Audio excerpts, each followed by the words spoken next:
Welcome to steno ज्ञान point. दोस्तों आपके यूट्यूब चैनल स्टेनो ज्ञान पॉइंट में आपका बहुत बहुत स्वागत है। दोस्तों इस वीडियो के माध्यम से आपके लिए लेकर आए 80 शब्द प्रति मिनट की एडिटोरियल डिक्टेशन। दोस्तों डिक्टेशन की पीडीएफ अगर आप प्राप्त करना चाहते हैं तो वीडियो के डिस्क्रिप्शन में दिए गए लिंक को फॉलो करके आप वहाँ से प्राप्त कर सकते हैं, या फिर हमारे टेलीग्राम ग्रुप को ज्वाइन करके भी डिक्टेशन की पीडीएफ है जो आप वहाँ से प्राप्त कर सकते हो। और दोस्तों डिक्टेशन अच्छी लगे तो वीडियो को लाइक बटन को जरूर प्रेस करें, और अगर आप हमारे चैनल पर फर्स्ट बार विजिट कर रहे हैं तो हमारे चैनल को सब्सक्राइब और शेयर करना ना भूलें। साथ ही बेल के आइकन को प्रेस कर लें ताकि आने वाली ऐसी ही महत्वपूर्ण डिक्टेशन की पीडीएफ वीडियोज़ की नोटिफिकेशन आपको सबसे पहले प्राप्त हो सके। तो चलो दोस्तों डिक्टेशन स्टार्ट करते हैं। अपनी डिक्टेशन स्टार्ट होगी जस्ट 5 सेकंड बाद। Yes start. खुदरा महंगाई दर ने सरकार की चिंता बढ़ा दी है विराम। हालांकि थोक महंगाई दर में गिरावट दर्ज हुई है, पर खुदरा महंगाई दर बढ़कर रिजर्व बैंक की सीमा के पार पहुंच गई है विराम।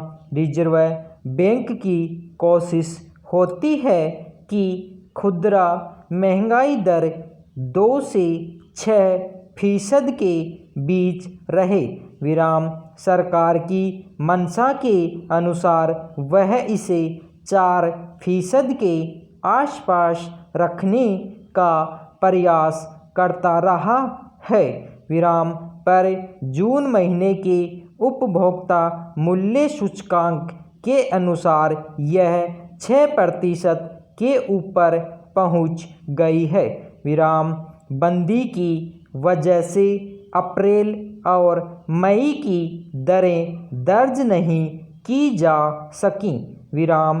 ताज़ा आंकड़े भी सीमित दायरे के सर्वेक्षणों के आधार पर दर्ज किए गए हैं विराम, पर इसे रिजर्व बैंक के लिए कोई राहत की बात नहीं विराम।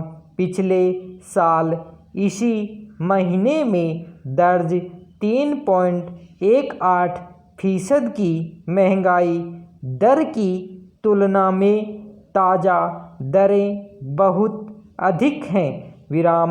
अब रिजर्व बैंक के सामने मुश्किल यह है कि वह अपनी ब्याज दरों में बदलाव कर महंगाई दर पर काबू पाने का प्रयास करे या फिर विकास दर बढ़ाने का विराम।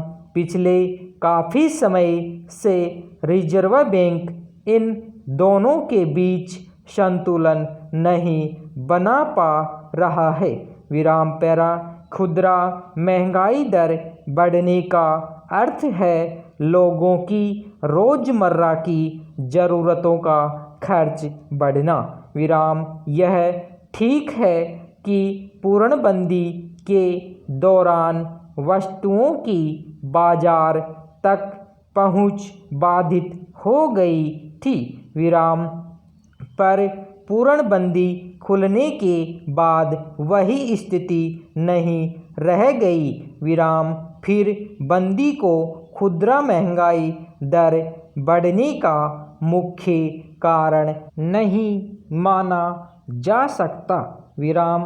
खुदरा महंगाई दर में बढ़ोतरी बंदी से पहले भी दर्ज की गई थी विराम। फरवरी में यह 6% से थोड़ा ही नीचे थी विराम। तब कई अर्थशास्त्री मानने लगे थे कि भारत में मंदी का दौर है विराम। दरअसल जब खुदरा महंगाई दर का रुख लगातार ऊपर की तरफ और विकास दर नीचे की ओर बनी रहती है तो मंदी का दौर माना जाता है विराम।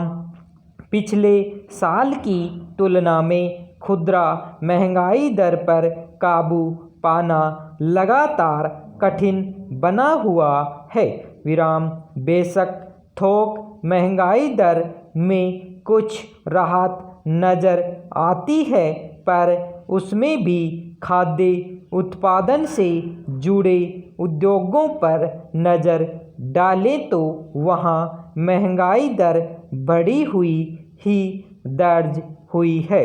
विराम खाने पीने की वस्तुओं की कीमतें बढ़ने के पीछे बड़ा कारण खेती किसानी पर मौसम की पड़ने वाली मार को माना जाता है। विराम पर पिछले कुछ महीनों में ऐसा कोई कारण नज़र नहीं आया।